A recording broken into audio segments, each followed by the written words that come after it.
Magandang gabi sa atin lahat mga kapatid. At salamat din sa ating bisita ngayong gabi, si Jane.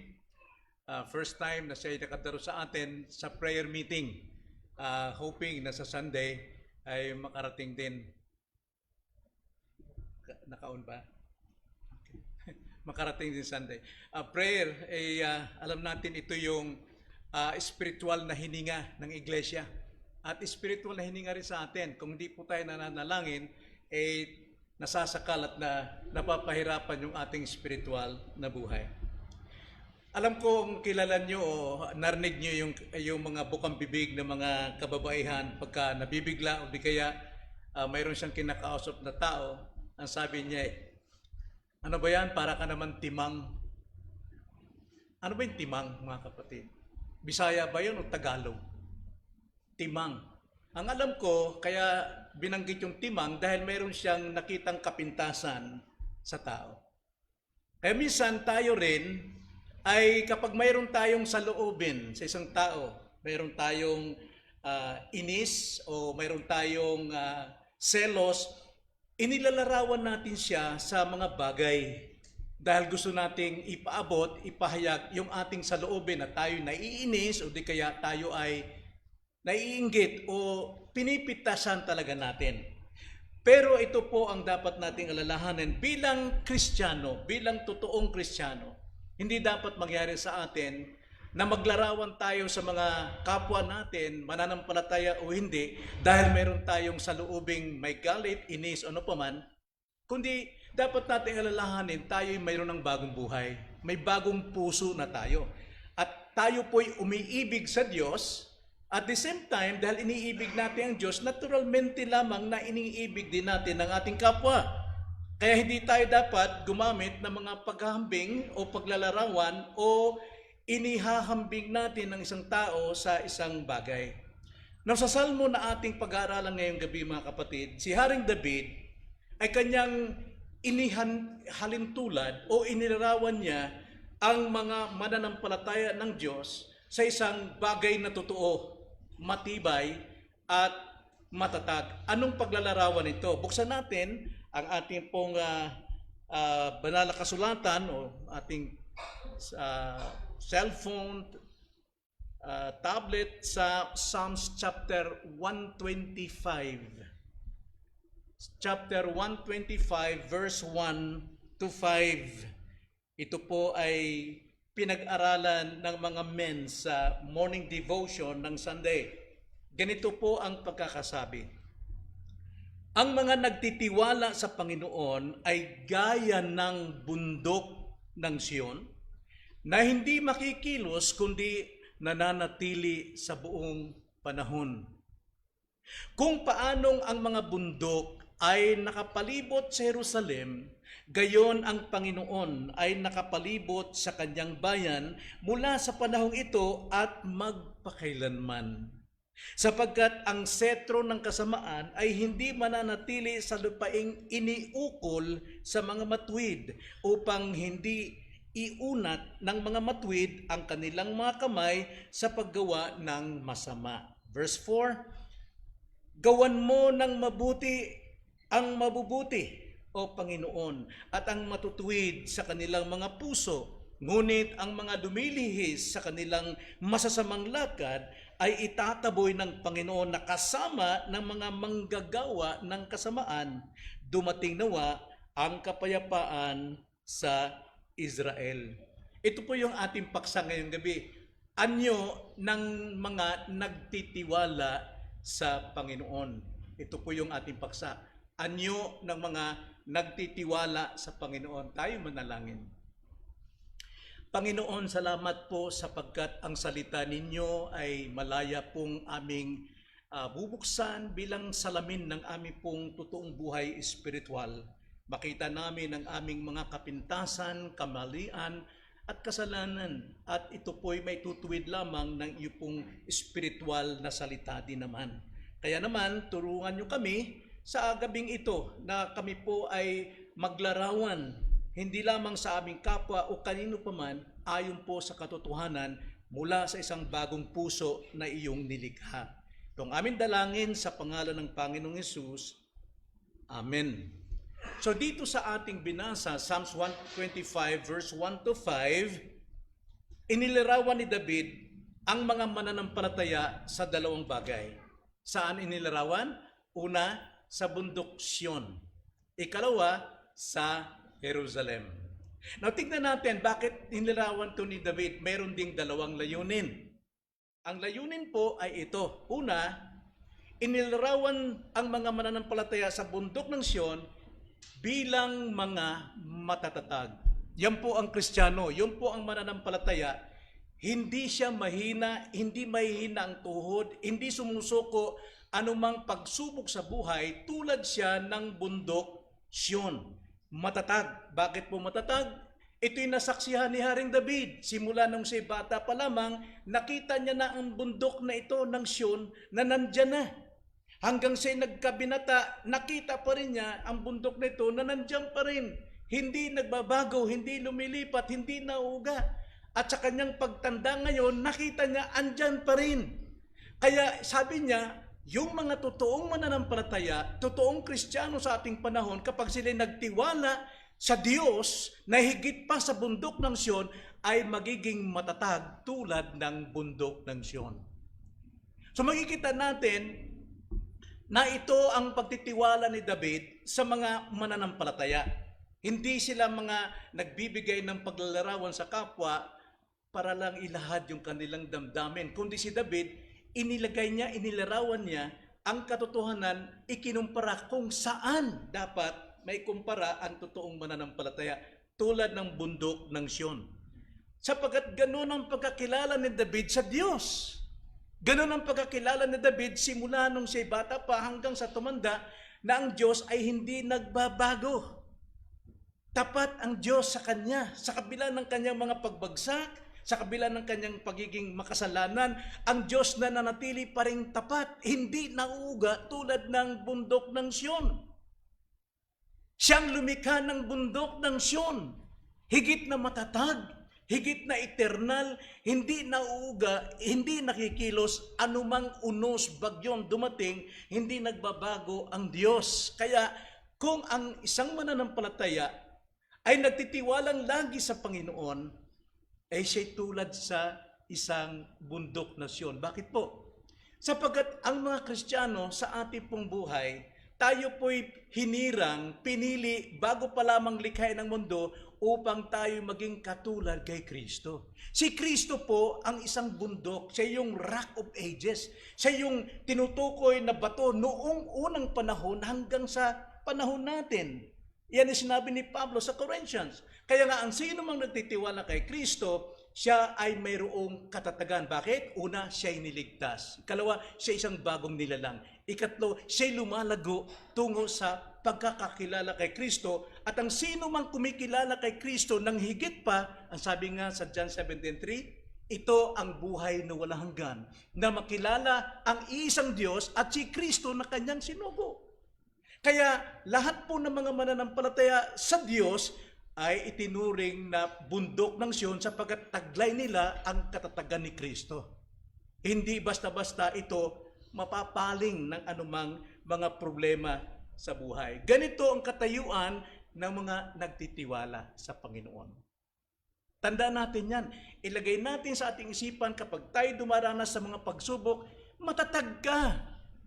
Hindi katulad ng ipa na tinataboy ng hangin. Hindi katulad ng isang alon na tinataboy ng hangin kung saan pupunta at ikay tumatama lamang sa mga bundok. Ang Diyos natin ay higit pang matatag kaysa sa bundok ng Sion. Ang Diyos natin ay nag-iingat sa atin magpakailanman. Ito ang pinatutuhanan ni Haring David. Ganyan ang Diyos na ating sinasampalatayanan. Kaya tayo tinawag na Kristiyano sapagkat tayo tulad kay Kristo. Ikalawang paglalarawan. Inilarawan ni David ang mananampalataya sa Jerusalem bilang mga nakasisiguro. So primero, inilarawan tayo sa bundok ng Sion. Ibig sabihin tayo po ay stable, nasa atin ang stability. Then secondly, nasa atin ang security. Nakakasiguro tayo dahil tayo inilarawan sa Jerusalem. Pag sinabing safety, ay secured ka, safety ka, insured ka, at ligtas ka. Na bakit tayo nayayanig sa iba't ibang problema, malilit na bagay lang sa mundong ito? Di tulad ng mga tao, konting problema, iyak, konting problema, nagpapatiwakat, konting problema, no, hindi ganun ang Kristiyano. Sapagkat ang Kristiyano, pinananahanan ni Kristo, yung tibay natin. At higit sa lahat yung ating kalagayan bilang ligtas, hindi tayo tulad ng mga hindi mananampalataya na wala silang pag-asa. Ang pag-asa nila, kung ano yung nakakamit nila sa mundo. Pero lahat ng bagay sa mundo mawawala. Kasama silang mawawala. Pero ang sumasampalataya kay Kristo mananatili magpakailanman. Now, bakit po inihantulad ang Kristiyano o mananampalataya sa Jerusalem? Tingnan nyo ang sabi sa ating teksto, verse 2. Nung una, sinabi ni David, ikinumpara tayo ni David sa bundok Siyon. Ikalawa naman, anong bundok Siyon na yun? Lumalarawan sa ating Diyos. Ikalawa naman ngayon, tayo ay kinumpara ni David sa Jerusalem. Jerusalem. Dati kinumpara tayo sa Diyos, ngayon naman, ikinumpara tayo sa Jerusalem. Now, ano ang sabi dyan tungkol sa Jerusalem? Verse 2, kung paanong ang mga bundok ay nakapalibot. Mga bundok dito ay tumutukoy sa Diyos. Bakit mga? Marami bang Diyos? Hindi. Tumutukoy sa attributes, character of God. Kaya lahat po ng katangian ng Diyos, yun ang pumapalibot sa Jerusalem. At ganun din sa Kristiyano, buong katangian ng Diyos, pumapalibot sa atin. Unang-una, yung kanyang Holy Trinity, nasa atin. Pumapalibot. Tayo yung Jerusalem. Bakit po? Ano ba yung Jerusalem? Ang Jerusalem ay banal na bayan ng Diyos. Pinili ng Diyos. Pinili niya ang bayang ito sa lahat ng bayan sa mundo. Ganon din ang mga Kristiyano, pinili ng Diyos sa lahat ng tao sa sanlibutan. At sa takdang panahon, sila'y tinawag upang sila'y magkasama at magkaisa. At yan po ay lumalarawan sa Jerusalem. Sino ang Jerusalem before? That was Israelites. Sila yung piniling bayan, pero hindi sila naging tapat. Kaya nag-extend po ang grace ng ating Diyos through Jesus Christ sa kanyang new covenant na lahat po ng mga tao ay dapat makarinig ng Ebanghelyo sapagkat sa lahat ng tao may mga pinili tinawag ang Panginoon. Kaya nakarating sa atin ang bagay na ito. Kaya ngayon at present time, hindi na po ang Israel ang Jerusalem, pero ang tunay na Jerusalem tayo. Tayong Kristiyano. So ano yung Jerusalem? Ito yung bayan ng Diyos. At the same time, the temple of God nasa Jerusalem. At sino ang templo ng Diyos sa ating kasalukuyan? Hindi ba't mga Kristiyano? 1 Corinthians 6:19-20, hindi ba ninyo nalalaman na kayo ang templo ng Diyos? At hindi na kayo ang may-ari sa inyong sarili, kundi kayo'y pag-aari ng Diyos? Tinitirahan kayo ng Espiritu Santo, kaya parangalan ninyo ang Diyos sa pamagitan ng inyong katawan. 1 Corinthians 3:16, tumutukoy sa grupo ng mananampalataya. Hindi nyo ba alam na kayo ang templo ng Diyos? Sama-sama. Like this. Tayo po ay templo ng Diyos. So ang tunay na Israel, ang tunay na Jerusalem, eto tayo. Bayan ng Diyos. Bayan ni Kristo. Tirahan ng Diyos. Kaya nga, maliban doon sa tayo pinapaligiran ng kapangyarihan ng Diyos, tirahan pa tayo ng Diyos. Kaya may karapatan si David na ikumpara ang mananampalataya sa isang bundok Siyon at Jerusalem. Sapagkat totoo yung sinabi ni David. Di tulad sa atin, pag sinabing, mukha ka namang unggoy. Di ba? Talagang masama loob mo sa kanya. Di ba? O di kaya, pangalanan mo yung anak mo, batutot. Hanggang sa lumaki, batutot ang tawag. Bakit mo pinangalanan ganon? Wala bang kwenta yung anak mo? Dapat maging totoo tayo. Yan po ang sinasabi sa ating pong kasulatan. At ikatlo, ang dahilan po ni David, bakit inilarawan ni David ang mga mananampalataya sa bundok Siyon at sa Jerusalem? Pangatlo pong layunin, dahil ang mga Kristiyano o mananampalataya ay mga pinagpapala. Pinagpapala, verse 3 to 5. Napakarami pong pagpapala dyan mga kapatid. Kung isa-isahin, wala tayong oras. Ang sabi sa verse 3 hanggang 5, sapagkat ang sentro ng kasamaan ay hindi mananatili sa lupaing iniukol sa mga matuwid. See, hindi po makapaghahari si Satanas o ang Diablo o ang kasamaan, galamay ni Satanas sa ating bubuhay. Hindi sila pwedeng magbigay o maglagay ng sentro sa buhay ng mga mananampalataya. Tulad sa Jerusalem, tulad sa bundok ng Siyon. Sabi pa rito, hindi manatili ang lupain inuukol sa mga matuwid upang hindi iunat ng mga matuwid ang kanilang mga kamay sa paggawa ng masama. Para daw, hindi dapat talaga maghari ang kasamaan sa atin dahil tayo templo ng Diyos. Anong layunin? Upang wag tayong humawak, wag tayong matukso na hawakan natin o pagtiwalaan natin anumang bagay sa sanlibutan. Lahat ng bagay sa sanlibutan mawawala. Kaya nga ang sabi sa 1 John 2:15-17, do not love the world. Yung desire of the eyes, desire of the flesh, and pride of life. For the love of the Father is not, wala doon sa mga umiibig sa sanlibutan. Kaya nga ang kasamaan hindi pwedeng maghari sa atin. We will continue to be isang anak ng Diyos. At makikita natin, kaya tayo kinumpara sa bundok Siyon at Jerusalem dahil walang kapangyarihan sa atin ng sanlibutan, ang gawang kasamaan. At ikalawa, ito yung tayo po'y pinagpapala na pwedeng tumawag sa Diyos. Lahat ng tao pwedeng tumawag sa Diyos. Pero ang sabi ni Jesus Christ mismo sa kanyang salita, Matthew 7:21, hindi lahat ng tumatawag sa Kanya, kay Panginoong Hesus na Panginoon, Panginoon, ay pagbubuksan ng langit. Kundi yun lamang sumusunod sa kalooban ng Ama. Anong kalooban ng Ama? Lahat po ng nakapakinig ng salita na pinapangaral, magtiwala kay Jesus. Hindi sa relihiyon, hindi sa grupo, hindi sa sarili. Kaya sabi ng Panginoon, hindi ko kayo kilala pagdating sa bandang huli. Kahit ano pang ginawa nilang magandang sa kanilang buhay, ang sabi ng Panginoon, ni hindi ko kayo kilala. Kaya nga, mayroon tayong benefit, mayroon tayong benepisyo, mayroon tayong privilege na tumawag sa ating Diyos. Ito po yung layunin ng prayer meeting.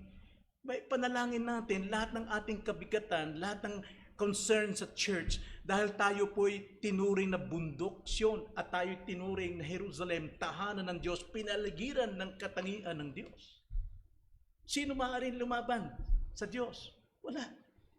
Maaari tayong bumabagsak dahil meron pa tayong remaining sin at ang daming temptation, pero pag tayo bumagsak, alalahanin mo kung sino tayo. Nang sa ganun, makapanumbalik tayo sa Diyos, magsisi sa ating kasalanan. Kaya tayo nagsisisi dahil natanggap na natin ang mga consequence ng ating mga pagkakamali. Kaya disiplina ng Panginoon ay banal. So tayo pinagpapala. Kaya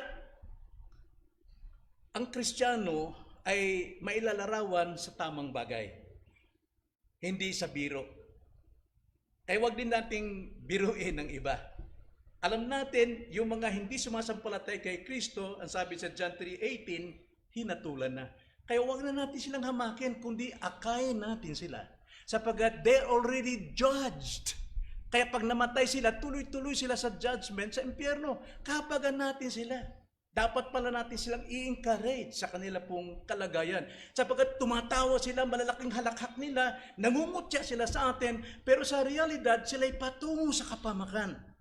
Sapagkat wala silang nananahang Kristo sa kanilang buhay. Paano mo matutunang manahan si Kristo? Kailangang pakinggan ang mga aral ng ating Panginoon.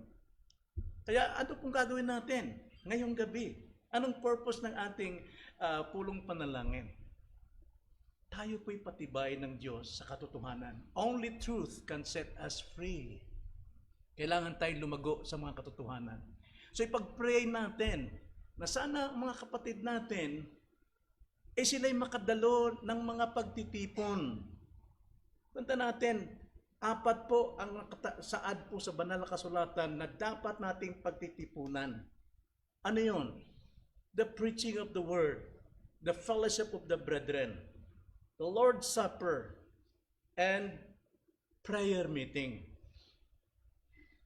Alam ko, tama naman yung ating mga ibang gatherings, fellowship natin. Pero hindi yun ang haligi. Men's fellowship, hindi yung extra lang yun para mag-care sa inyo. Women's, hindi po. Ang dapat nating daluhan ay ang haligi ng ating pagiging Kristiyano. Kakaunti dumadalo ng prayer meeting, siguro kailangan natin ng pagkain. Di ba? Sarap kasi may pagkain eh. Pero ito yung kailangan ng dito tayo nahanap ng Diyos. Ito'y kaugalian ng totoong iglesia sa Book of Acts. Kaya ipag-pray nating maigi yung ating mga concerns ngayong gabi. Tayo manalangin. Panginoon, salamat po sa gabing ito at kami po ay tinuruan niyo muli, binigyan niyo kami ng karagdagang karunungan upang tumibay ang aming pagtitiwala sa inyo at makapamuhay kami ng tama sang-ayon sa pagtuturing niyo sa amin ng tama. Kami tulad ng bundok ng Zion na hindi mauga. Tulad kami ng Jerusalem na kami ay iyong tirahan at binabakuran. Kaya kami po ay mga pinagpapala. Salamat po o Diyos, itong aming dalangin sa pangalan ng Panginoong Hesus. Amen.